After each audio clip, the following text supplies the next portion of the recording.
be an entrepreneur? Congratulations, this is the first step towards creating a mindset towards accomplishing more. Hi, this is Ruhee, founder of a very successful marketing agency, Event Marketing, and I run a very successful channel, Digital Ruhee. Today I'm going to tell you how you can be an entrepreneur with minimum investments. The first step is building your skill base and your knowledge base. While entrepreneurship is all about having that great idea, what really matters is what is the skill set you have and how you can pursue it. So if I have been a marketer all my life and I decide to pursue a career and I want to build up an agency in digital marketing or in market research, it just becomes a complementary thing to what I have been doing all my life. So try to build up something which you have your knowledge on rather than go and try something new. Most of the serial entrepreneurs have this reputation of jumping from one industry to another as they feel that they can keep investing and keep growing. But jack of all trades doesn't lead anywhere. You have to find that niche, and that niche is something which you yourself can define. Nobody can define what is it that you want to do and how well you want to do. So whether you want to build up an entrepreneurship, it could be in food industry, it could be in marketing industry, it could be also related to some setting up some product or putting up some factory. Whatever be the skill set, make sure that you have some knowledge or you go and get some skills so that you are a master on that particular subject. The second is build your network. Nothing can happen if you are alone and you cannot work in isolation. We all know that man is a social animal, and to grow I have to keep meeting several people at all time. Now where do these several people come from? It could be by joining some networking platform. It could also be being a part of some great group where entrepreneurs meet up and they brainstorm. Or it could be simply going and talk to people who have been in that industry, have reached a certain level, and you can go and discuss the pros and cons of getting up into that particular entrepreneurship. Make sure you do your homework well, because without networking and without meeting people, you will not succeed. Remember, the greatest success only happens by creating a network which is your net worth. So this is something which you need to keep growing and keep meeting people so that you can aspire to be where they have achieved after a few years of entrepreneurship. The third is solving a problem, or rather I would say finding a USP. While so many entrepreneurs are there, some of them come, they fail, and possibly nobody even knows that there was an entrepreneur who actually created a business of that sort. It is great to experiment, but make sure whatever you are, kind of finding, whether it's a service industry or a product industry, you find your USP. You find a unique selling point and how you can go about it. Are you solving some problems? If you're solving a problem, that definitely is a great headway. People are looking for solution providers, and that's what makes a great entrepreneur idea reach its other level. Talk to people who have been in that industry. They are the ones who will give you feedback and how that particular product or service has been there in the past and how they have achieved where they are. So these things definitely help. So it's important that you kind of create your niche in the market. The fourth important thing is doing a market research. So understand who is your target audience. Now the target audience can be in the form of some demographics. The demographics could be what city they are living in, what is the kind of habits they have. It could also be whether in terms of the age group you are targeting, whether it's for the young generation, whether it's for the middle age, or whether it is for the senior citizens. And for that, maybe you could go on to online portals like SurveyMonkey, get some online sampling done, or possibly go and find a co-founder or somebody who has been in that industry. Also, there are consultants available, business consultants, who will help you create a good path down the line and a good business model so that you can achieve the vision and the mission you have created. The fifth point is basically creating a business model, or I would say a marketing strategy. Most of the people, when they start out, actually start missing out on creating a marketing strategy and how they could go to the market and eventually achieve sales.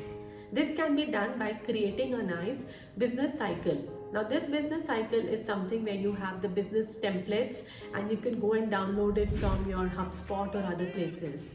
So this definitely helps you because there is a goal, there is a vision, there is a mission, and finally when we look down, what is your marketing strategy, your go-to-market? Is it something you need to have a website, your SEO, your social media, or do you also need to create a lot of content on YouTube, vlogs, etc.? So this is something which you need to really have a clarity. Your sales will only follow if your marketing is in place. So learn to invest some time on the marketing strategy and creating that business model so that you can start achieving the so-called desired numbers. I have my plan in place. I have a unique idea. But where is the money coming from? Yes, that is very important, and that's where we have secure your funds. So very important, how are we going to start with money? It could be initially you have some equity and some savings which you can start putting into your business. A third good option is actually finding somebody who comes in with some equity, and it could be somebody known in your circle. Possibly these are the safer bets you can bet upon. But yes, while moving out, there are financial institutions and banks also who give you business loan.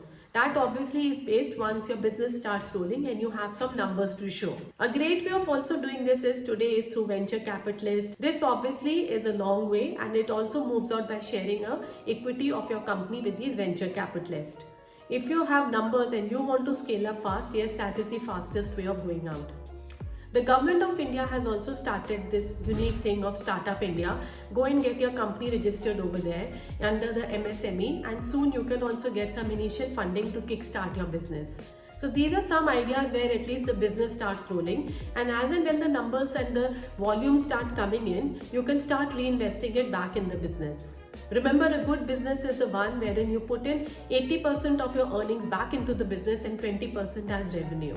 So do have that 80-20 rule so that the money keeps rolling back into the business till you reach a threshold where you can increase the revenue and decrease the money which has to be put back. The seventh is build your business. Now that the business is rolling, definitely you need to have it running.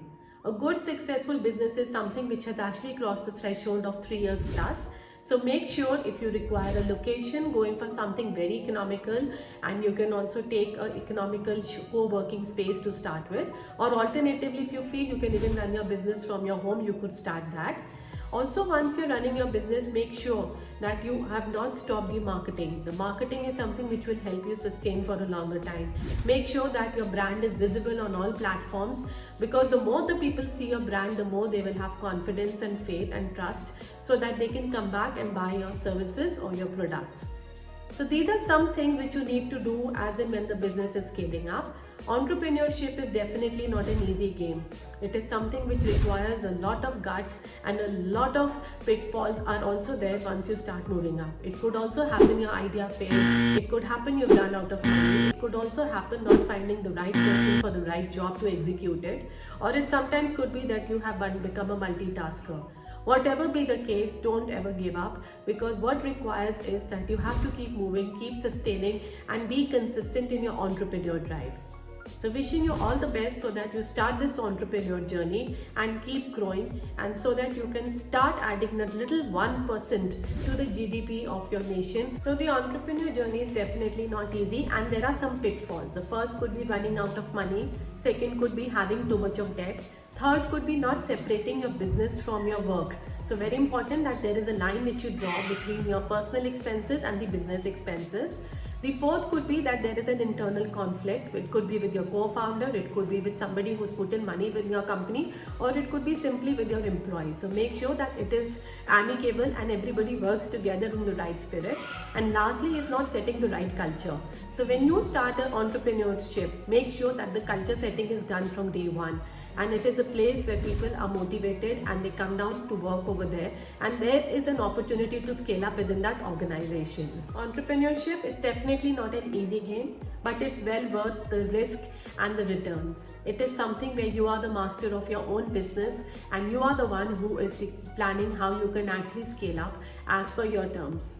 Make sure this drive is worth it and you put in your best over there. So wishing you all the best if you are starting out on that entrepreneur journey.